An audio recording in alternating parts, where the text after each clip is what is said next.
Hi friends, இந்த சேனலுக்கு நீங்கள் ஃபஸ்ட் டைமாக இருந்தால் சப்ஸ்கிரைப் பட்டனை கிளிக் பண்ணிக்கோங்க. அதே மாதிரி பெல் பட்டனையும் கிளிக் பண்ணிக்கோங்க. அப்போ தான் நாங்கள் அப்லோட் பண்ணுற வீடியோஸ் உங்கள் நோட்டிஃபிகேஷனில் வந்துக்கிட்டே இருக்கும்.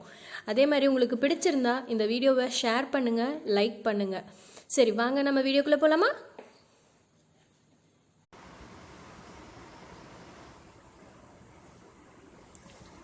Welcome to target 190 IAS academy. இன்றைக்கி நம்ம என்ன பார்க்க போகிறோம் அப்படின்னா public and private sectors, that is பொதுத்துறை அப்படின்னா என்ன, தனியார் துறை அப்படின்னா என்னன்னு பார்க்கலாம். லேர்னிங் அப்ஜெக்டிவ்ஸ், இந்த லெசன் வந்து நம்ம என்னென்ன தெரிஞ்சுக்கலாம் அப்படின்னு பார்த்தீங்கன்னா, to know the history of public sector, to know the various indicators of socio-economic development, to understand the importance of public sector, appreciate the difference between the public and private sectors, understand the functions of private sectors. Public sector அப்படிங்கிறது எப்படி உருவாச்சு, இப்போ socio economic டெவலப்மெண்ட்டில் இருக்கக்கூடிய various indicators என்னென்ன இருக்குது, public செக்டரோட importance என்ன, public செக்டார்னால் என்ன, ப்ரைவேட் செக்டார்னால் என்ன, ஒரு ப்ரைவேட் செக்டரோட ஃபங்க்ஷன்ஸ் எப்படி இருக்கும் அப்படிங்கிறத பார்க்க போகிறோம். ஃபர்ஸ்ட் இன்ட்ரொடக்ஷன் பார்க்கலாம். India was basically an agrarian economy with a weak industrial base at the time of independence. There were very high level poverty, illiteracy and unemployment in the country. அதாவது நம்ம India வந்து ஒரு agricultural paste economy இருக்கிறதுனால industrial base அவ்வளோவா இல்லை independence டைமில். அப்போது நம்ம ஊரில் பார்த்திங்கன்னா ரொம்ப பாவர்ட்டி அதிகமாக இருந்தது, படிப்பறிவு இல்லாமல், வேலை வாய்ப்பு இல்லாமல் ரொம்ப கஷ்டத்தில் இருந்தது நம்ம country. India experience very poor economic and social over heads.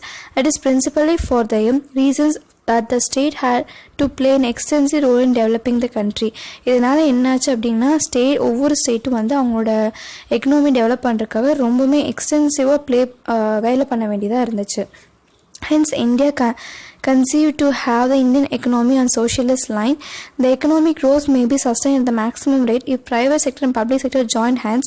India followed mixed economy that is operated both by private enterprises and public enterprises. அப்போ என்ன பண்ணாங்க அப்படின்னா, இந்தியா வந்து ஒரு ஐடியா பண்ணுறாங்க. என்ன அப்படின்னா, both public and private sector ரெண்டுமே சேர்ந்து நம்ம அதில் ஆப்ரேட் பண்ணுறப்ப நமக்கு வந்து ஒரு மிக்ஸ்டு எக்கனாமி கிடைக்கும். இதனால் நம்ம நாடு வந்து சீக்கிரமாக டெவலப்மெண்ட் ஆகிடும் அப்படின்னு சொல்லி இந்த மிக்ஸ்டு எக்கனாமி மெத்தடை கொண்டு வராங்க. இப்போ பப்ளிக் அண்ட் ப்ரைவேட் செக்டார்ஸ் அப்படின்னா என்னென்னு பார்க்கலாம். There are all kinds of business organizations, small or large, industries or trading, private owned or government owned in our country. நம்ம ஊரில் வந்து கவர்மெண்ட் ஓன்ட் இண்டஸ்ட்ரீஸ் இருக்கும், ப்ரைவேட்டாக ஓன் பண்ணுற இண்டஸ்ட்ரீஸ் இருக்கும். This organization affect in our daily economic life and therefore become part of our Indian economy. Since the Indian economy consists of both private-owned, government-owned business enterprises, it is known as mixed economy. ஒரு mixed economy அப்படின்னா என்னென்னா, நம்ம ஒரு income எடுக்கிறோம், அதாவது profit ஒரு public செக்டார்லேருந்தும் கிடைக்கிது, ஒரு ப்ரைவேட் செக்டார்லேருந்தும் நமக்கு கிடைக்கிது. அப்படிங்கிறப்ப நம்ம மிக்ஸ்டு எக்கனாமி அப்படின்னு சொல்லலாம். The government of India has opted for mixed economy where both private and government enterprises are allowed to operate. The economy therefore may be classified into two sectors. அதனால இந்த economy ரெண்டாக பிரிக்கிறாங்க. ஒன்று வந்து private sector, இன்னொன்று public sector. The public sector and the private sector are allotted their respective roles in promoting the economic welfare of all sections of the community. எல்லா வகையிலுமே வந்து இந்த ப்ரைவேட் அண்ட் பப்ளிக் செக்டர் எதுக்காக வச்சுருக்காங்க அப்படின்னா, எக்கனாமிக்காக நம்ம வந்து டெவலப் ஆகிறதுக்காக தான் இது ரெண்டத்தையுமே வந்து ஒரு முக்கியமான நோக்கத்தில் அலாட் பண்ணியிருக்காங்க. Public sector industries are under its ownership of government, whereas the private sector industries are owned by the private people. The public sector enables a full growth in the economy. Public sector is in service motive and the private sector is in motive, profit motive. அதாவது இந்த ரெண்டு sectors இருக்கு இல்லையா, அதில் public sector பார்த்திங்கன்னா மக்களுக்கு வந்து வேலை வாய்ப்பு இல்லாமல் இருக்கிறத வந்து போக்குறதுக்காகவும் நாட்டுக்கு ஒரு எக்கனாமிக் கிடைக்கணும் அப்படிங்கிறதுக்காக வச்சுருக்காங்க. ஒரு சர்வீஸ் மோட்டிவில் இருக்குது. அதே இந்த ப்ரைவேட் செக்டர்ஸ் பார்த்திங்கன்னா ஒன்லி ஃபார் ப்ராஃபிட், அவங்களுக்கு லாபம் கிடைக்கணும் அந்த மாதிரியான நோக்கத்தில் ஆரம்பிக்கப்பட்டது. மிக்ஸ்டு எக்கனாமினா என்னென்னு கொடுத்துருக்காங்க. It's a mixture of merits of both capitalism and socialism. இது ஒரு டெஃபினேஷன். அடுத்து பார்த்திங்கன்னா இங்கே ஒரு சின்ன டேபிள் மாதிரி கொடுத்துருக்காங்க. இந்தியன் எக்கனாமி பார்த்திங்கன்னா ரெண்டாக பிரியுது. ஆனால் வந்து பப்ளிக் செக்டார், இன்னொன்று வந்து ப்ரைவேட் செக்டார். இதில் பப்ளிக் செக்டார் பார்த்திங்கன்னா departmental undertaking, stationery cooperation, government companies, இதெல்லாமே வந்து பப்ளிக் செக்டரில். ப்ரைவேட் செக்டர் பார்த்திங்கன்னா solo proprietorship, partnership, joint Hindu family, cooperative company, multinational companies, இதெல்லாமே வந்துட்டு சேர்ந்து வருது. அதாவது எப்படின்னா, ப்ரைவேட் செக்டர் அப்படின்னா பார்ட்னர்ஷிப் ஒன்றா 2 பேர் சேர்ந்துருப்பாங்க, இல்லைனா தனியாக ஒரே ஒரு ஓனர் இருப்பாங்க, இல்லைன்னா join Hindu family.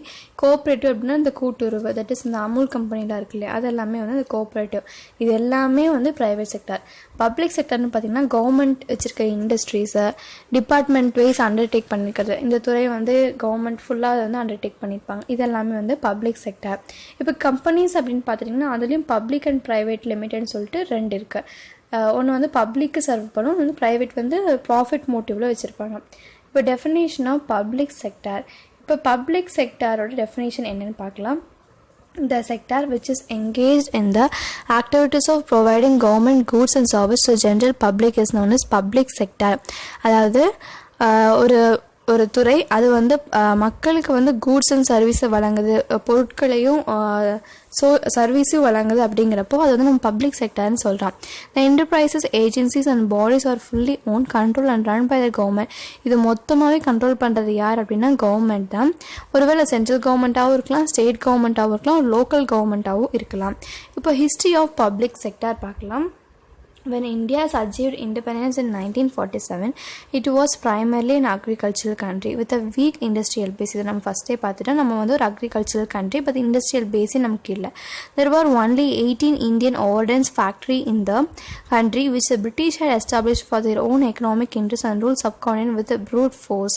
And the national consequences was in the favor of rapid industrialization of the economy, which was seen as a key to economic development, improving living standards and economic sovereignty. அதாவது இந்தியாவில் வந்து independence அப்போ பார்த்தீங்கன்னா only ஒரு 18 ordinance factories மட்டும்தான் அது. இது எல்லாத்தையும் பார்த்தீங்கன்னா பிரிட்டிஷ் வந்து அவங்களோட ஆட்சிக்காக, அவங்க டெவலப்மெண்ட்டுக்காக இந்தியாவில் விட்டுட்டு உருவாக்கின கம்பெனி ஃபேக்ட்ரிஸை. அப்போது நம்ம ஊரில் இண்டிபெண்டன்ஸ் அப்போ பார்த்தீங்கன்னா இந்த வெறும் ஒரு 18 ஃபேக்ட்ரிஸ் மட்டும்தான் இருந்துச்சு. இப்போ building upon the Bombay plan which noted the requirement of government intervention and regulation, the first industrial policy resolution announced in 1948. அப்போ பார்த்தீங்கன்னா பை த பாம்பே பிளான் படி இப்போ வந்து கவர்மெண்ட் வந்து உள்ளே வந்து இதெல்லாம் ரெகுலேட் பண்ணால் தான் நம்ம வந்து ஒரு சரியான எக்கனாமி டெவலப் பண்ண முடியும். அப்படிங்கிறதுக்காக ஃபஸ்ட்டு இண்டஸ்ட்ரியல் பாலிசி ரிசல்யூஷன் வந்து 1948 அனௌன்ஸ் பண்ணுறாங்க. Laid down broad contours of the strategy of industrial development. Subsequent, the planning commission was formed by the cabinet resolution in March 1950. அப்போ இந்த பிளானிங் கமிஷன் எப்போ form பண்ணுறாங்கன்னா 1950 மார்ச்சில். அந்த இண்டஸ்ட்ரியல் ஆக்ட் பார்த்திங்கன்னா 1951 கொண்டு வராங்க. எதுக்காகனா கவர்மெண்ட் வந்துட்டு ஒரு இந்த இண்டஸ்ட்ரியல் டெவலப்மெண்ட்டுக்கு கரெக்டான ஆக்ஷன்ஸ் எடுக்கணும், போதுமான அளவுக்கான ஆக்ஷன்ஸ் எடுத்து இதை டெவலப் பண்ணணும். அப்படிங்கிறதுக்காக இந்த இண்டஸ்ட்ரியல் ஆக்டை வந்து 1951 கொண்டு வராங்க. அப்போ பார்த்திங்கன்னா Prime Minister Jawaharlal Nehru இருக்கார் இல்லையா, promoted the economic policy based on the imported substitution industrialization and advocated a mixed economic system. அப்போ இவர் என்ன கொண்டு வரார் அப்படின்னா imported substitution industrialization and advocated a mixed economy கொண்டு வரணும் அப்படின்னு சொல்லிட்டு ஒரு எக்கனாமிக் பாலிசியை வந்து இவர் கொண்டு வராரு. He believed that the establishment of basic and heavy industry was fundamental to the development of modernisation of the Indian economy. இப்போ இந்தியன் எக்கனாமி நம்ம புதுப்பிக்கணும் அப்படிங்கிறப்போ நம்ம வந்து பேசிக் அண்ட் ரொம்ப ஹெவியான இண்டஸ்ட்ரீஸை நம்ம கண்டிப்பாக கொண்டு வரணும் அப்படின்னு சொல்லி கொண்டு வராங்க.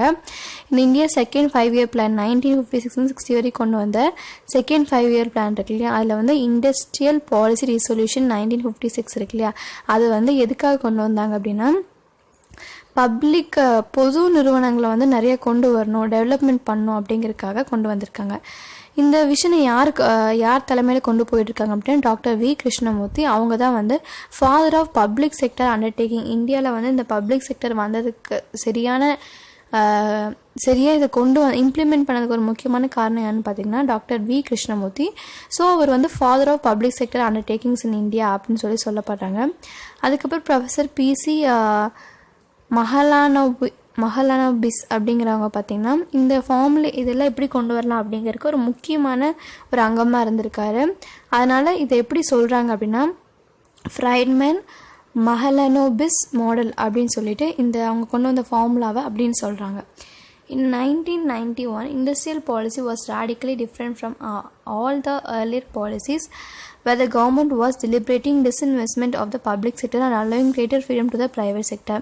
இப்போ பார்த்தீங்கன்னா 1991 என்னாச்சு அப்படின்னா நம்ம பப்ளிக் செக்டரில் வந்து கரெக்டாக ஒரு பிளான் பண்ணி இன்வெஸ்ட்மெண்ட் பண்ணிட்டு போகிறப்போ அதே எந்த அளவுக்கு கவர்மெண்ட் பப்ளிக் செக்டருக்கு ஒரு ஃப்ரீடம் கொடுத்துருக்காங்களோ அதே அளவுக்கான ஃப்ரீடத்தை வந்து ப்ரைவேட் செக்டார்ஸ்க்கு கொடுக்க ஆரம்பித்தாங்க. At the same time, foreign direct investment was invented from business house outside India. These multinational corporations which operate in more than one country gain entry into the Indian economy. அப்போ இதனால் என்ன ஆச்சுன்னா foreign exchange நம்ம கொண்டு வரலாம் அப்படிங்கிறதுக்காக நிறைய multinational companies வந்து Indian எக்கனாமிக்குள்ள நுழையிறாங்க. Thus we have public sector units, private sector enterprises and multinational cooperation coexisting in the Indian economy. இப்போ இந்த இந்தியன் எக்கனாமியில் யாரெல்லாம் பங்கெடுத்துக்கிறாங்க அப்படின்னு பார்த்தீங்கன்னா ப்ரைவேட் செக்டார், பப்ளிக் செக்டார், அது போக மல்டிநேஷ்னல் கோஆப்ரேஷன்ஸ் ஒரு நிறையா கண்ட்ரியில் கம்பெனி வச்சுருப்பாங்க இல்லையா, அவங்க எல்லாமே வந்து இப்போ இந்தியன் எக்கனாமிக்குள்ளே வந்துட்டாங்க. The objectives of public sector, இந்த பப்ளிக் செக்டார் அப்படிங்கிறத எதுக்காக கொண்டு வந்தாங்க அப்படின்னு பார்த்தீங்கன்னா to promote rapid economic development. ரேப்பிடான ஒரு எக்கனாமிக் நிறையா நம்ம வந்து பொருளாதாரத்தை வந்து அதிகமாக டெவலப் பண்ணணும். அதுக்கப்புறம் பார்த்தீங்கன்னா ஃபினான்ஷியல் ரிசோர்ஸ் ஃபார் டெவலப்மெண்ட், டெவலப்மெண்ட்டுக்கு தேவையான ஃபண்ட் எல்லாத்தையுமே வந்து நம்ம ஜென்ரேட் பண்ணோம் அப்படிங்கிறதுக்காக.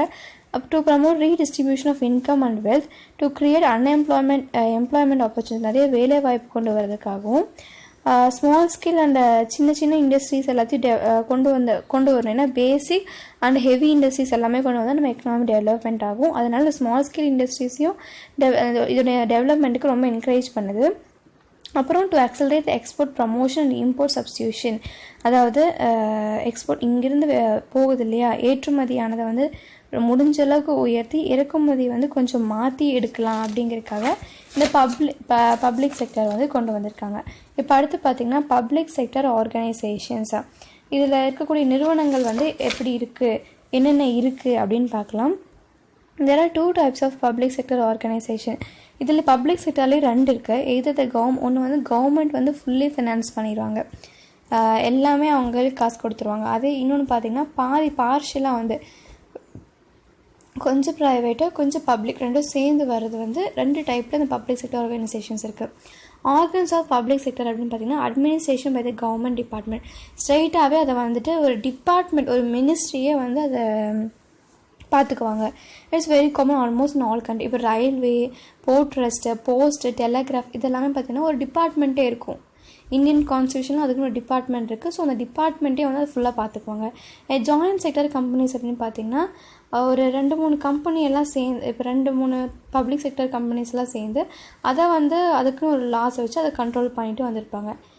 பார்த்திங்கன்னா கவர்மெண்ட் வந்து கண்ட்ரோல் பண்ணுவாங்க, பட் வந்து அதோட ஷேர் ஹோல்டர்ஸ் தான் ஒரு முக்கியமான முடிவுகளெல்லாம் எடுக்கிற மாதிரி இருக்கும். எக்ஸாம்பிள் பார்த்திங்கன்னா Ratnagiri gas and power private limited, Indian synthetic rubber limited, இதெல்லாமே பார்த்திங்கன்னா பாதி கவர்மெண்ட் ஒன்று ப்ளஸ் ப்ரைவேட் ரெண்டுமே இருக்கும். பப்ளிக் கோஆப்ரேஷன் பார்த்துட்டிங்கன்னா பொது நிறுவனங்கள் பொதுவாக இருக்கும். This type of organization is the establishment of public cooperation by the state of parliament of legislature. இதெல்லாம் பார்த்திங்கன்னா அரசே கொண்டு வர்றது. LIC, Air India, the reserve bank of India, electricity board, இது எல்லாமே வந்து பப்ளிக்கு சர்வ் பண்ணுறதுக்காக கொண்டு வரப்பட்ட பப்ளிக் கோஆப்ரேஷன்ஸ் அப்படின்னு சொல்லலாம். அடுத்து கிளாசிஃபிகேஷன் ஆஃப் இண்டஸ்ட்ரீஸை பார்த்திங்கன்னா இந்த பப்ளிக் செக்டர் இண்டஸ்ட்ரீஸை 1956 வந்து இண்டஸ்ட்ரியல் பாலிசி ரிசொல்யூஷன் ஆக்ட் படி கொண்டு வந்திருக்காங்க. இப்போது இந்த இண்டஸ்ட்ரீஸை பார்த்திங்கன்னா 3 பிரிக்கிறாங்க. ஒன்று வந்து schedule A, schedule B and schedule C. Schedule A அப்படிங்கிறது எதை மென்ஷன் பண்ணுங்கன்னா ஒன்லி இதை வந்து கவர்மெண்ட் மட்டுமே வச்சுருக்கோம், அதை ஓன் பண்ணியிருக்கிறது யார் வச்சுருப்பாங்கன்னு பார்த்திங்கன்னா கவர்மெண்ட். அதே ஷெட்யூல் பி பார்த்துட்டிங்க அப்படின்னா போத் ப்ரைவேட் அண்டு பப்ளிக் ரெண்டுமே சேர்ந்து இருக்க மாதிரி இருக்கும். ஷெட்யூல் சி பார்த்துட்டிங்கன்னா ஃபுல்லாமே வந்து ப்ரைவேட் செக்டார் அப்படின்னு சொல்லலாம். பப்ளிக் செக்டார் இருக்கு இல்லையா, அதை வந்து 9 கேட்டகரிஸாக டிவைட் பண்ணுறாங்க. ஒன்று பார்த்திங்கன்னா இந்த பிக்சர் பார்த்தா உங்களுக்கு தெளிவாக புரியும். ஃபஸ்ட்டு பார்த்திங்கன்னா இந்த ஏர்லைன்ஸ் எதுக்காக கொடுத்துருக்காங்க அப்படின்னா public sector enterprises must supply essential infrastructure for economic development which also known primary public utilities. அதாவது ஒரு சரியான ஒரு இன்ஃப்ராஸ்ட்ரக்சர் இருக்கணும், எக்கனாமிக் டெவலப்மெண்ட்டுக்கு வந்து இந்த இன்ஃப்ராஸ்ட்ரக்சர் வந்து முக்கியம் அப்படிங்கிறதுக்காக இந்த ஏர்லைன்ஸு, ஷிப்பிங், ரயில்வே, டெலிகம்யூனிகேஷன் இதெல்லாமே வந்து இந்த ஃபஸ்ட் கேட்டகரியில் இருக்குது. செகண்ட் பார்த்திங்கன்னா டிஃபென்ஸ்னு சொல்லி ஒரு பிக்சர் கொடுத்துருக்காங்க. இந்த டிஃபென்ஸ் எதுக்காக கொடுத்துருக்காங்க அப்படின்னா public sector enterprises also to have control the commanding heights of the economy. இந்த எக்கனாமியை வந்து have to control the commanding heights. எந்த அளவுக்கு இந்த எக்கனாமி இருக்கோ அதை வந்துட்டு கண்ட்ரோல் பண்ணுற அளவுக்கு இருக்கணும் அப்படிங்கிறது. இந்த எக்கனாமி கண்ட்ரோல் பண்ணுற ஒரு பவரோடு இருக்கிறது வந்து அதுவும் வந்து பப்ளிக் செக்டர் என்டர்பிரைசஸில் ஒரு பார்ட் தான். அது defence, bankings, coal mines, oil, steel இதெல்லாமே பார்த்திங்கன்னா இந்த எக்கனாமியை கண்ட்ரோல் பண்ணுற அளவுக்கான ஒரு பப்ளிக் செக்டர் என்டர்பிரைசஸ். அடுத்து பார்த்திங்கன்னா தேர்ட் பார்த்திங்கன்னா ஹெவி இன்ஜினியரிங். அதாவது ஒரு தனியாக தொழில் முனைவோர்னு சொல்லுவாங்க இல்லையா, அந்த பேசிக்கில் தனியாக அவங்களே ஆரம்பித்து பண்ணுவாங்கள்ல, அந்த மாதிரியான கேபிட்டல் இன்வெஸ்ட்மெண்ட் வந்து கவர்மெண்ட்லேருந்து கிடச்சிரும். பட் இது எப்படி இருக்கும்னு பார்த்திங்கன்னா தனியாக பண்ணுற மாதிரி இருக்கும். Example iron ore, petrol chemical, fertiliser, mining இதெல்லாம் பார்த்திங்கன்னா கவர்மெண்ட் தான், அது பப்ளிக் செக்டர் தான். ஆனால் டைப்பாக ஒரு கேட்டகரி, அதில் ஒரு கேட்டகரி இந்த ஹெவி இன்ஜினியரிங் அப்படிங்கிறது. இப்போது அடுத்து பார்த்திங்கன்னா fourth point, public sector enterprises under government monopoly with includes telecommunication equipment, defence production, railway, rolling stock etcetera. இது எல்லாமே வந்து இது ஒரு டைப்பு. ரயில்வே, ஏர்லைன்ஸு, டெலிகம்யூனிகேஷன் இதெல்லாமே ஒரு டைப் ஆஃப் கேட்டகரியில் வருது. அடுத்து ஃபிஃப்த்து பார்த்திங்கன்னா atomic energy, extensive mean for high technology. அதாவது ஹை டெக்னாலஜி நம்ம எக்கனாமியில் கொண்டு வரணும் அப்படிங்கிறதுக்காக அந்த ஒரு கேட்டகரி வந்து இந்த இன்னொரு கேட்டகரி அதில் அது வந்து அட்டாமிக் எனர்ஜி. அடுத்து பார்த்திங்கன்னா சிக்ஸ்த்து பாயிண்ட் பார்த்திங்கன்னா ட்ரக்ஸு. மக்களை சார்ந்து ஒரு டைப் ஆஃப் எந்த அளவுக்கு அவங்க கன்சியூமர்ஸ் இருக்காங்களோ, கஸ்டமர்ஸ் எவ்வளோ பேர் இருக்காங்களோ அதுக்கு தகுந்த மாதிரியான ஒரு கேட்டகிரி. அது வந்து ஒரு பப்ளிக் செக்டாரில் ஒரு கேட்டகிரியாக இருக்குது, மக்களை சார்ந்து இருக்கக்கூடிய செக்டார்ஸை. அடுத்து பார்த்திங்கன்னா public sector enterprises which is set up in order to take over the sick private units. சிலதெல்லாம் பார்த்திங்கன்னா ரொம்ப டெவலப்மெண்ட்டே இல்லாமல் ரொம்ப லாஸில் போயிட்டுருக்க மாதிரியான கம்பெனிஸ் இருக்கும். அப்போ இந்த மாதிரியான பப்ளிக் செக்டர் கவர்மெண்ட் என்ன பண்ணணும்னா அவங்க கூட போய் கம்பைன் பண்ணி அதை வந்து ஒரு டெவலப்டு இண்டஸ்ட்ரியாக கொண்டு வரதுக்காக அது ஒரு டைப் ஆஃப் கேட்டகரியில் இருப்பாங்க.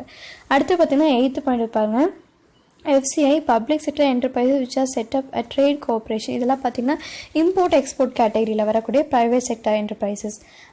FCI, CCI இதெல்லாம்.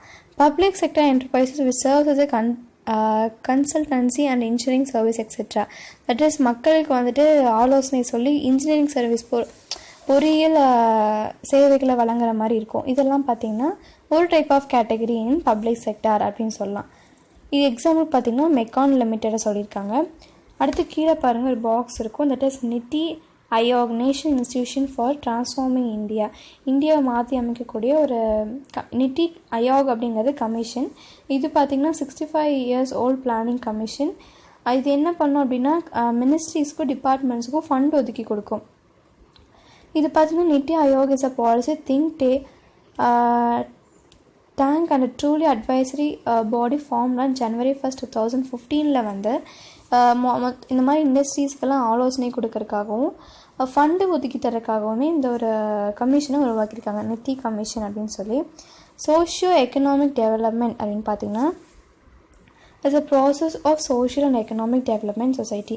இப்போது சோஷியல் அண்ட் எக்கனாமிக் ரெண்டுமே வந்து டெவலப்மெண்ட் ஆகிறதுக்காக சோஷியலாகவும் டெவலப்மெண்ட் ஆகணும், எக்கனாமிக் வைஸ்லும் டெவலப்மெண்ட் ஆகணும்.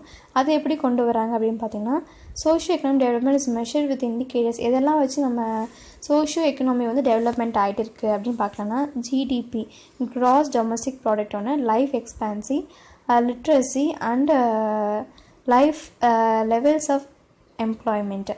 The new think tank in Niti Aayog can form a suitable platform in integrating the social sector initiatives for the center, state and the local bodies. இப்போ socio economic development அப்படின்னு பார்த்துட்டிங்கன்னா இங்கே ஒரு picture கொடுத்துருக்காங்க பாருங்கள். Gross domestic product ஒன்று, life expectancy ஒன்று, literacy rate, employment and provision of house cleaning, water and sanitation. இதெல்லாமே பார்த்திங்கன்னா சோஷியோ எக்கனாமிக் இதெல்லாம் வச்சு நம்ம சோஷியோ எக்கனாமிக் டெவலப்மெண்ட் ஆகுதா இல்லையா அப்படிங்கிறத நம்ம கண்டுபிடிக்க முடியும். ஃபஸ்ட்டு பார்த்திங்கன்னா கிராஸ் டொமஸ்டிக் ப்ராடக்ட்டை, இந்த கிராஸ் டொமஸ்டிக் ப்ராடக்ட் இருக்கு இல்லையா, supports in developing socio economic development. The proportion of GDP by the industrial sector both private and public sector has been increased. It results in increasing government funds and increasing the public spending. அதாவது எப்போ வந்து public and private செக்டாரோட GDP increase இவங்களோட இன்வால்மெண்ட்னால GDP increase ஆகுதோ அப்போ வந்து நம்ம எக்கனாமியும் டெவலப் ஆயிரும் அப்படின்னு சொல்கிறாங்க. அடுத்து லைஃப் எக்ஸ்பெக்டன்சி அப்படின்னு பார்த்துட்டிங்கன்னா 2011 வந்த சென்சஸ் படி இந்தியாவில் பார்த்திங்கன்னா ஒரு மென் அப்படிங்கிறவங்களுக்கு 65.80 இயர்ஸ் இருக்கலாம். பட் உமன்ஸ் பார்த்திங்கன்னா 86.33 இயர்ஸ் இருக்கலாம் அப்படிங்கிறத சொல்லியிருக்காங்க. இப்போது கவர்மெண்ட் ப்ரொவைட்ஸ் நிறையா high degree health measures through various programs. The government announced the Union Budget 2018-19, the National Health Protection Scheme to serve poor and vulnerable families. அதாவது கஷ்டப்பட்டு இருக்க ஃபேமிலிஸ் வந்து ஹெல்ப் பண்ணுறதுக்காகவும் நம்ம ஹெல்த்தை வந்து பாதுகாக்கிறதுக்காகவும் நிறைய ப்ரொடக்ஷன் மெஷர்ஸ்லாம் கொண்டு வந்துட்டுருக்காங்க கவர்மெண்ட்லேருந்து. லிட்ரஸி அப்படின்னு பார்த்துட்டிங்கன்னா Indian educational skill plays a vital role in the socio-economic development. Sarva Shiksha Abhiyan is a Government of India flagship program. இந்த சர்வ சிக்ஷா அபியான் அப்படிங்கிறது பார்த்திங்கன்னா கவர்மெண்ட்லேருந்து கொண்டு வரப்பட்டது. எதுக்காக கொண்டு வந்திருக்காங்க அப்படின்னா 66 to 14 இயர்ஸ் இருப்பாங்க இல்லையா, இயர் ஏஜில் இருக்கக்கூடிய குழந்தைங்களுக்கு வந்து கம்பல்சரி அந்த ஃப்ரீ எஜுகேஷன் கொடுக்கணும் அப்படிங்கிறதுக்காக கொண்டு வந்திருக்காங்க. அடுத்து எம்ப்ளாய்மெண்ட் பார்த்திங்கன்னா there is a clear shift in employment to secondary and tertiary sector from the primary sector. A growing number of people move urban areas in search of employment. It increased the urban population. Hence, government started a smart city scheme which provides a city with many facilities like hospitals, schools, housing facilities and shopping centers. அதாவது வேலையை தேடி rural ஏரியாஸ்லேருந்து எல்லோரும் urban ஏரியாஸ்க்கு போகிறப்போ அங்கே வந்து நிறையா பிரச்சனைகள் வருது. நம்ம அப்போவே முன்னாடி லெசன்ஸ்லாம் பார்த்தோம். அப்போ இந்த பிரச்சனைகளெல்லாம் நீக்கணும் அப்படிங்கிறதுக்காக கவர்மெண்ட் வந்து ஸ்மார்ட் சிட்டி அப்படின்னு சொல்லி பிளானை கொண்டு வந்தாங்க. இப்போ இதனால் என்ன ஆகும் அப்படின்னு பார்த்தீங்கன்னா நிறையா ஹாஸ்பிட்டல்ஸு, ஸ்கூல்ஸு, ஹவுசிங் வீடு எல்லாமே வந்து அங்கே கொண்டு வருவாங்க அப்படின்னு சொல்லலாம். அடுத்து provision of house, clean drinking water and sanitation facilities under clean India planning. Clean India plan படி பார்த்திங்கன்னா ப்ராப்பரான சானிடேஷன் ஃபெசிலிட்டிஸும் நல்ல குடிநீரும் கொண்டு வரதுக்கான பிளான் பண்ணியிருக்காங்க. And providing clean water and sanitation facility overcome disease and malnutrition. இப்போ நம்ம வந்து clean water and sanitation facility எல்லாமே க்ளீனாக இருக்குது அப்படிங்கிறப்போ நம்ம டிசீஸ்லேருந்து மால் நியூட்ரிஷன்லேருந்து தப்பிச்சுக்கலாம். But providing this facilities the life cycle of the people increases. இதனால் வந்து மக்களோட வாழ்வாதாரமும் வாழும் காலமும் அதிகரிக்கும் அப்படின்னு சொல்லலாம். Importance of public sector. இப்போ இந்த பப்ளிக் செக்டரோட இம்பார்ட்டன்ஸ் என்னென்ன அப்படின்னு பார்த்துட்டிங்கன்னா public sector and capital formation, economic development, balance regional development, employment generation and export promotion, foreign exchange earnings, production to sick industries, import substitution. இந்த மாதிரி 7 பாயிண்ட் கொடுத்துருக்காங்க. எதுக்காக இந்த பப்ளிக் செக்டர் இருக்குது அப்படின்னு first point public sector and capital formation. பார்த்திங்கன்னா அந்த role of public sector is collecting, saving and investing them during the planning period has been very important. அதாவது ரெவென்யூ மூலமாக கலெக்ட் பண்ணி வரக்கூடிய மணியை வந்து சேவ் பண்ணி அதை கரெக்டான காலகட்டத்தில் நம்ம வந்து அதை இம்ப்ளிமெண்ட் பண்ணுறதுனால வந்துட்டு நிறைய நம்ம லாபம் சம்பாதிக்கலாம் அப்படிங்கிறத சொல்கிறாங்க.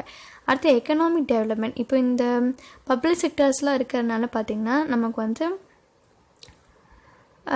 இப்போ heavy and basic industries like iron and Steeles, shipping, mining இந்த மாதிரியான இண்டஸ்ட்ரீஸ்லாம் இருக்கனால நம்ம எக்கனாமிக் வைஸில் நம்ம டெவலப்மெண்ட் ஆகலாம். அடுத்து பார்த்தீங்கன்னா balance regional development. Public sector undertaking have located their plans in backward parts. இந்த பேலன்ஸ் ரீஜன் டெவலப்மெண்ட் எதுக்காக கொண்டு வராங்க அப்படின்னு பார்த்தீங்கன்னா இப்போது எல்லாருமே அர்பன் ஏரியாஸில் எல்லாமே இருக்குது, ரூரல் ஏரியாஸ் டெவலப்மெண்ட் இல்லை அப்படிங்கிறப்போ இவங்க என்ன பண்ணுவாங்க அப்படி இந்த பப்ளிக் செக்டர் வந்துட்டு அங்கே ரூரல் ஏரியாஸுக்கு கொண்டு போயிட்டு அங்கே வேலையில் மக்களுக்கு வேலை கொடுத்து அந்த ஏரியாவை டெவலப்மெண்ட் பண்ணுவாங்க. இது எல்லாமே வந்து பேலன்ஸ் ரீஜன் டெவலப்மெண்ட். அடுத்து எம்ப்ளாய்மெண்ட் ஜென்ரேஷன் பார்த்துட்டிங்கன்னா கிட்டத்தட்ட 2011 மட்டும் இந்த பப்ளிக் செக்டர்ஸ்னால 150 lakh பேருக்கு வந்துட்டு வேலை வாய்ப்பு கிடைச்சிருக்கு அப்படின்னு சொல்கிறாங்க. அப்போது எம்ப்ளாய்மெண்ட்டுக்கு ரொம்ப இந்த பப்ளிக் செக்டர் ரொம்ப ஹெல்ப்ஃபுல்லாக இருக்குது. Export promotion, foreign exchange. சில பப்ளிக் செக்டர் கம்பெனிஸ் என்னென்னா மெயினாக இந்த ஃபாரின் எக்ஸ்சேஞ்சுக்காகவே வந்து ரொம்ப வேலை செஞ்சுட்ருக்காங்க. எக்ஸாம்பிள் பார்த்திங்கன்னா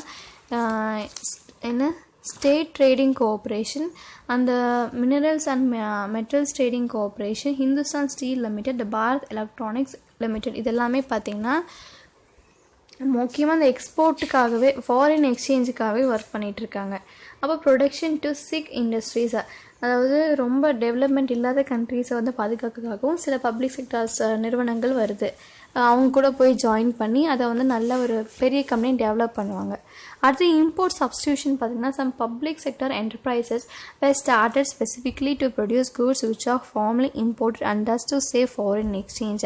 இந்த ஆயில் இப்போ பார்த்திங்கன்னா இம்போர்ட் சப்ஸ்டியூஷன் நம்ம இங்கேருந்து இம்போர்ட் பண்ணுறோம் இல்லையா, அந்த இம்போர்ட் அண்ட் எக்ஸ்போர்ட் இங்கேருந்து எக்ஸ்போர்ட் பண்ணி இம்போர்ட் அங்கேருந்து வாங்குறோம்ல, அப்போ நம்ம எல்லாமே நம்மக்கிட்ட இல்லாத வந்து அங்கேருந்து வாங்கிட்டே இருக்கோம் அப்படிங்கிறப்ப நமக்கு நிறைய செலவாகும். அப்போ நம்மளே வந்து இங்கே நமக்கு தேவையான பொருள் தயாரிச்சோன்னா நம்ம இம்போர்ட் பண்ண தேவையில்லை. என்ன மாதிரி இதை பார்த்திங்கன்னா ஆயில் நேச்சுரல் கேஸ்லாம் மற்ற ஊரில் தான் அதிகமாக இருக்கும், நம்ம ஊரில் அவ்வளோவா இருக்காது. அப்போ இதெல்லாம் நமக்கு தயாரிக்கிறப்போ நம்ம என்ன பண்ணலான்னா நம்ம இம்போர்ட்டை வந்து சப்ஸ்டியூட் பண்ணலாம், மாற்றி அமைக்கலாம் அப்படின்னு சொல்கிறாங்க. The large public sector employer in India as Indian railway தான் அதிகமான பப்ளிக் செக்டர் எம்ப்ளாயர்ஸ் இருக்காங்க அப்படின்னு சொல்கிறாங்க. Difference between the public and private sector. Public செக்டர்னால் என்ன, ப்ரைவேட் செக்டர்னால் என்ன, அதோட டிஃப்ரென்சியேஷன் என்ன அப்படின்னு சொல்லி பார்க்கலாம். ஃபஸ்ட்டு விஷயம் பார்த்திங்கன்னா ஓனர்ஷிப்பு. பப்ளிக் செக்டர் பார்த்திங்கன்னா கவர்மெண்ட் ஓன் பண்ணியிருப்பாங்க. ப்ரைவேட் செக்டர் பார்த்துட்டிங்கன்னா தனியாக ஒரு பர்சன் வந்து அதை ஓன் பண்ணியிருப்பாங்க. அடுத்து பப்ளிக் ரெவென்யூ டிபெண்ட்ஸ் அப்போ the level of taxes on income and commodities and service issuing shares and debentures or by taking loan. அதாவது இவங்க எப்படி இதை கேபிட்டலை இன்வெஸ்ட் பண்ணுவாங்க பார்த்திங்கன்னா by the revenue and taxes from the people கிட்டேருந்து இவங்க போடுவாங்க, மணி இன்வெஸ்ட் பண்ணுவாங்க. அதே ப்ரைவேட் செக்டர்ஸ் பார்த்துட்டிங்கன்னா லோன் அப்ளை பண்ணலாம், இல்லைனா அவங்ககிட்ட ஏதாவது ஷேர்ஸ் இருக்கலாம், அதை வச்சு அவங்க கேபிட்டலாக இன்வெஸ்ட் பண்ணுவாங்க அப்படின்னு சொல்லலாம். அடுத்து தேர்ட் பாயிண்ட் பார்த்திங்கன்னா public sector ensures a proper wage, private sector exploits a worker. என்ன பண்ணுவாங்க, பப்ளிக் செக்டர் பார்த்திங்கன்னா ப்ராப்பரான சம்பளம் கொடுப்பாங்க பப்ளிக்கில். அதே ப்ரைவேட் செக்டர் பார்த்துட்டிங்கன்னா நிறைய வேலை வாங்குவாங்க, ஆனால் காசு பார்த்திங்கன்னா அந்த சேலரி அப்படிங்கிறது ரொம்ப கம்மியாக தான் இருக்கும். It does not allow to concentrate huge wealth in few hands R rich people. இங்கே வந்து நல்லா பணக்காரங்க மட்டும்தான் நல்லா வரணும் அப்படிங்கிற மாதிரியான ஒரு கான்சன்ட்ரேட் பண்ண மாட்டாங்க. பொதுவாக எல்லா பீப்புளுக்குமே எல்லாமே கிடைக்கணும் அப்படிங்கிறத ஒரு சர்வீஸ் மோட்டிவில் தான் இந்த பப்ளிக் செக்டர்ஸ் ஒர்க் ஆகுது. அதே ப்ரைவேட் செக்டர்ஸ் பார்த்துட்டிங்கன்னா சில பேர்த்துக்கு மட்டும்தான் காசு கிடைக்கும். அந்த யார் முதலீடு பண்ணியிருக்காங்க, யார் ஒரு முதலாளி அப்படியோ அவங்களுக்கு மட்டும்தான் காசு அதிகமாக கிடைக்கும். பப்ளிக் செக்டர் இண்டஸ்ட்ரீஸ் பார்த்திங்கன்னா என்எல்சி, பிஎஸ்என்எல், செயில் இதெல்லாம் பப்ளிக் செக்டர். ப்ரைவேட்டுக்கு வந்து டிவிஎஸ், அசோக் லேலேண்ட் இதெல்லாம் ஒரு எக்ஸாம்பிளாக சொல்கிறாங்க. No tax evasions possible. அதாவது வரி வந்து இவங்களுக்கு இருக்காது, பட் அவங்களுக்கு வந்து டேக்ஸ் ரொம்ப அதிகமாகவே இருக்கும். It is service oriented. இது வந்து சர்வீஸ் பேஸ் பண்ணி அது வந்து ப்ராஃபிட்காக அந்த கம்பெனிஸ்லாம் இருக்குது. Reservations are implemented, priority is given to socio backward people. அதாவது ரொம்ப சமூகத்தில் பின்தங்கி இருக்கக்கூடிய பீப்புள்ஸ்க்கு வேலை வாய்ப்பு கிடைக்கிறதுக்காக இந்த மாதிரியான கம்பெனிஸ் இருக்குது. இவங்க வந்து பேக்வேர்டு கிளாஸ்லாம் பார்க்க மாட்டாங்க, ஒன்லி ஸ்கில்ஸை பேஸ் பண்ணி தான் வந்து இவங்க வேலையெல்லாம் கொடுப்பாங்கன்னு சொல்லலாம். List of public sectors undertaking industries. இப்போ பார்த்தீங்கன்னா in India as a year of 2017 there are 8 இந்தியாவில் பார்த்தீங்கன்னா 8 மகாரத்னா இண்டஸ்ட்ரீஸும் 16 நவரத்னா இண்டஸ்ட்ரீஸும் 74 மினி ரத்னா இண்டஸ்ட்ரீஸும் இருக்கும். therefore நியர்லி பார்த்தீங்கன்னா 300 இண்டஸ்ட்ரீஸ் இருந்திருக்கு பப்ளிக் செக்டர் இண்டஸ்ட்ரீஸை. இப்போ மகாரத்னா இண்டஸ்ட்ரீஸ் அப்படின்னு சொல்லி நம்ம எதை சொல்கிறோம், அதுக்கு என்ன கண்டிஷன் இருக்குது அப்படின்னு பார்க்கலாம். மகாரத்னா அப்படின்னு பார்த்துட்டிங்கன்னா 3 இயர்ஸோட ஆவரேஜ் ஆனுவல் ப்ராஃபிட் வந்து அந்த கம்பெனியில் வந்துட்டு 2500 crore இருக்கலாம், இல்லைன்னா ஆவரேஜ் ஆனுவல் நெட்ஒர்க் பார்த்திங்கன்னா 10,000 crore ஃபார் 3 இயர்ஸ். இதெல்லாமே வந்து 3 வருஷத்துக்கு கணக்கு போடுவாங்க. அதோட ஆனுவல் ப்ராஃபிட் பார்த்திங்கன்னா 2500 crore இருக்கலாம், நெட் ஒர்த் பார்த்திங்கன்னா 10,000 crore இருக்கும். அதுக்கப்புறம் 3 இயர்ஸோட டேர்ன் ஓவர் எவ்வளோ இருக்கும் பார்த்தீங்கன்னா 20,000 crore அளவுக்கு ஒரு டேர்ன் ஓவர் இருக்கும் அப்படின்னு சொல்கிறாங்க. இந்த மாதிரியான பெரிய பெரிய கம்பெனிஸ் வந்து மகாரத்னா இண்டஸ்ட்ரீஸ்னு சொல்கிறாங்க. எக்ஸாம்பிள் பார்த்துட்டிங்கன்னா national thermal power station, Indian oil corporation limited, coal India limited, gas authority of Indian limited, Bharat petroleum corporation limited இதெல்லாமே பார்த்துட்டிங்கன்னா மகாரத்னா இண்டஸ்ட்ரீஸ். அடுத்து நவரத்னா இண்டஸ்ட்ரீஸ் அப்படின்னு பார்த்துட்டிங்கன்னா சில ஒரு ஃபேக்டர்ஸ்லாம் இருக்குது. அதாவது ஒரு net worth, net profit, total man power cost, total cost of production, cost of service, சில ஃபேக்டர்ஸ் எல்லாம் பேஸ் பண்ணி ஒரு 100% இருக்குது அப்படின்னா அதுக்கு 60 கிட்ட ஸ்கோர் ஆகுதுங்கிறப்போ நம்ம அதெல்லாம் வந்து நவரத்னா இண்டஸ்ட்ரீஸ் அப்படின்னு சொல்லுவோம். அதுக்கு வந்து இந்த பாரத் ஹெவி எலக்ட்ரானிக்ஸ் லிமிடெட் சொல்கிறாங்க, engineers India limited, Hindustan India limited, oil India limited, shipping corporation of India, இந்த மாதிரி நிறைய கம்பெனிஸ் எக்ஸாம்பிள் சொல்லியிருக்காங்க. இதெல்லாம் நவரத்னா இண்டஸ்ட்ரீஸ். அடுத்து மினிரத்னா இண்டஸ்ட்ரீஸில் 1 and 2 அப்படின்னு சொல்லி 2ஆக பிரிக்கிறாங்க. ஒன்று பார்த்துட்டிங்கன்னா ப்ராஃபிட், இதோட ப்ராஃபிட் எப்படி இருக்குன்னா 30 crore அளவுக்கு இருக்கும் 3 இயர்ஸில்.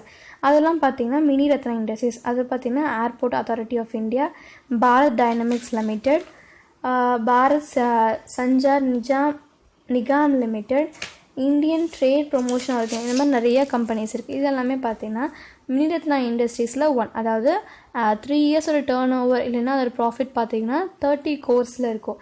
மினிரத்னா இண்டஸ்ட்ரீஸ் அப்படின்னு பார்த்துட்டிங்கன்னா ரொம்ப இது 2ல் பார்த்தீங்கன்னா நெட்ஒர்த் வந்து பாசிட்டிவாக தான் இருக்கும். லாஸ்ட் 3 இயர்ஸில் அந்த அளவுக்கு இருக்காது, பட் பாசிட்டிவாக இருக்கும், எந்த லாஸும் இல்லாமல் இருக்கும். இதெல்லாம் மினிரத்னா இண்டஸ்ட்ரீஸில் 2ல் வருதும்.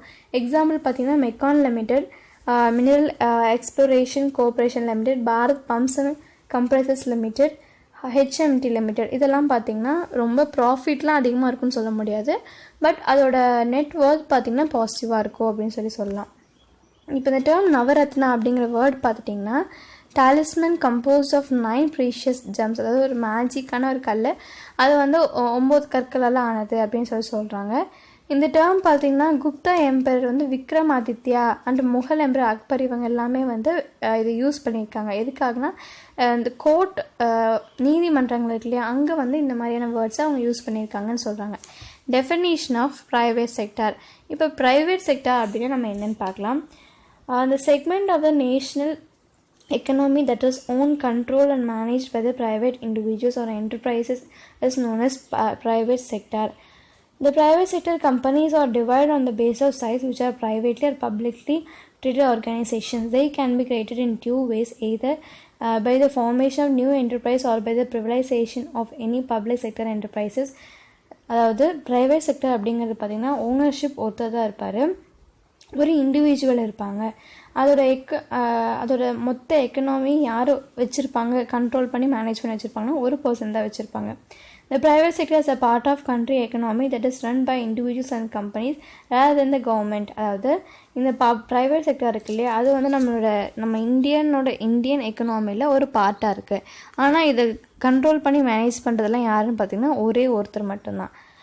Even the ways expansion of இவ்வளோ பப்ளிக் செக்டர்ஸ் இருந்தாலுமே கூட ப்ரைவேட் செக்டார் தான் வந்து மிகப்பெரிய அளவில் இருக்குதுன்னு சொல்லலாம். இது ஏன் அப்படிங்கிறது பார்த்துட்டிங்கன்னா சின்ன மீடியம் ஸ்மால் வெரி ஸ்மால் சின்ன இண்டஸ்ட்ரீஸ் எல்லாமே வந்து ப்ரைவேட்டாக இருக்குது. இதனால தான் ப்ரைவேட் செக்டாரோட கான்ட்ரிபியூஷன் ரொம்ப அதிகமாக இருக்குது அப்படின்னு சொல்லலாம்.